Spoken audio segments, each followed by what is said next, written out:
Today we'll be talking about the public rivalry between Teresa Giudice and Melissa Gorga, specifically how that whole thing played out with their podcasts. And then we'll also get into Teresa Giudice's, well, somewhat surprising decision about a major reality competition show. Okay, right. So let's start with the podcast situation. Melissa Gorga announced she was ending her podcast On Display with Melissa Gorga. But the reaction came fast. Entertainment, that's the company behind Teresa Giudice's podcast, Turning the Tables. Yeah. Well, they didn't hold back. They posted this really direct shot on Instagram. The caption was, nobody out, pizza's the hut. This is what happens when you work with Entertainment. Better podcast, better views, better pizza. Wow. Yeah, that's not just like playful teasing, is it? It's pretty pointed. It feels like a very clear, almost calculated move to use that existing TV conflict digitally. It unmistakably clarifies that ongoing nemesis thing between Teresa and Melissa, but now it's actually being, monetized in the podcast world, turning feuds into marketing. Exactly. And they included numbers to back it up. The image showed a direct comparison, right? Teresa's YouTube views hitting, up to 24,000 for episodes, while Melissa's maxed out at 564. That's a huge gap. It is a massive difference. And the fans definitely picked up on it.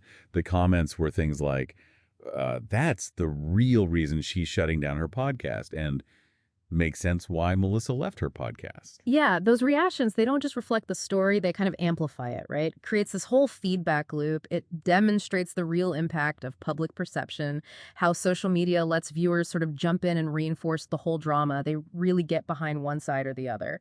Okay, so that's Teresa's team, playing pretty hardball in the podcast game. But what about Teresa herself or other moves? Because she made another interesting decision recently about a different show. She revealed she actually got an offer for Celebrity Big Brother, but she said no. And the reason is interesting. She said it was because the show takes away your phone for 3 months. Mm-hmm. And that really raises a question about, priorities for these established reality stars now. Her stated reason was very clear, very on brand. I have 4 kids, so there's no way I could go without a phone for 3 months. There's no way I'm a mom first before anything else. She listed Gia, Gabriella, Melania, and Adriana. So the rationale seems to be that keeping up her personal life and maybe her online brand presence, which requires a phone, that now outweighs the kind of exposure you get from a show like Big Brother. Right. It's a strong stance, especially when you compare it to House of Villains. She did that show, made it to the end. And on that one, she did have phone access morning and night, I think. And it was shorter, only about a month long. Exactly. So was it purely the phone rule or maybe the 3-month commitment being totally offline that long? It's hard to say for sure.